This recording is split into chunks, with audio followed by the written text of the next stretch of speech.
Hi mga ka-sweetling, meron po ako sa inyo ituturo. Kung meron po kayo ng ganitong klase ng cutter blade, tolsen, baka yung iba sa inyo hindi marunong magkabit ng blade. So ito, papalitan po natin siya. Ito po yung papalitan natin kasi maano na siya, mapurol na. And then maiksi na, naputol na siya. So bumili po kami sa Lazada ng mura lang.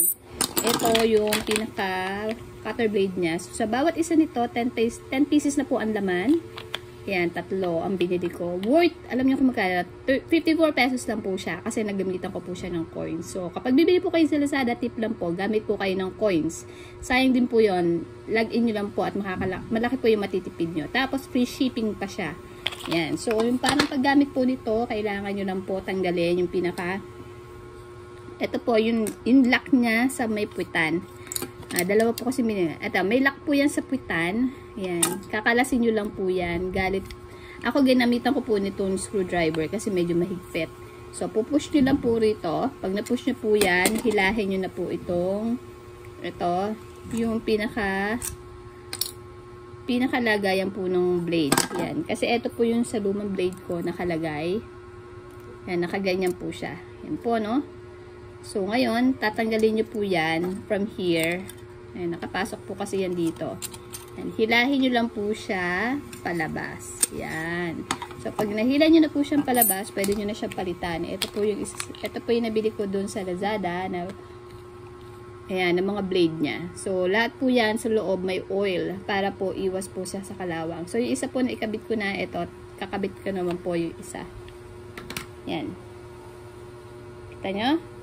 So, ngayon, simple-simple lang po ang paglalagay. Lagay lang po natin yan dyan. Then, insert na po natin dito sa may pitan. Yan. Kita nyo? Yan. Papasok nyo lang po yan. Ganyan.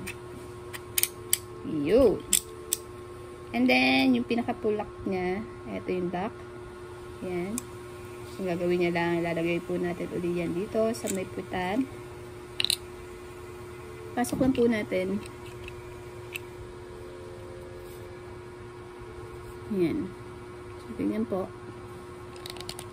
Push mo lang. Ayun. Nalak na siya. There you go. So, ngayon, meron na tayong bagong cutter knife. Yan. Test po natin kung maano ba siya. Matalas.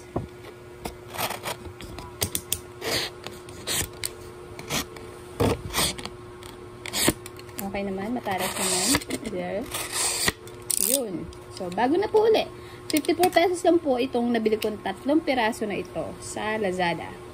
Free shipping, use ng coins para maging 54 pesos. Yan. So, balik ko lang po yan. Takip. Cover lang po natin ito yung pinakatakip niya. Yan po, para yan.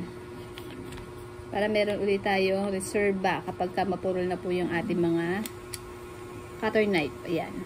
For 54 pesos lang po sa Lazada, mabibili nyo po siya. Yung blade cutter na replacement dito po sa ating tolsen cutter. Ayan. Thank you mga ka-sweetling. Bye-bye!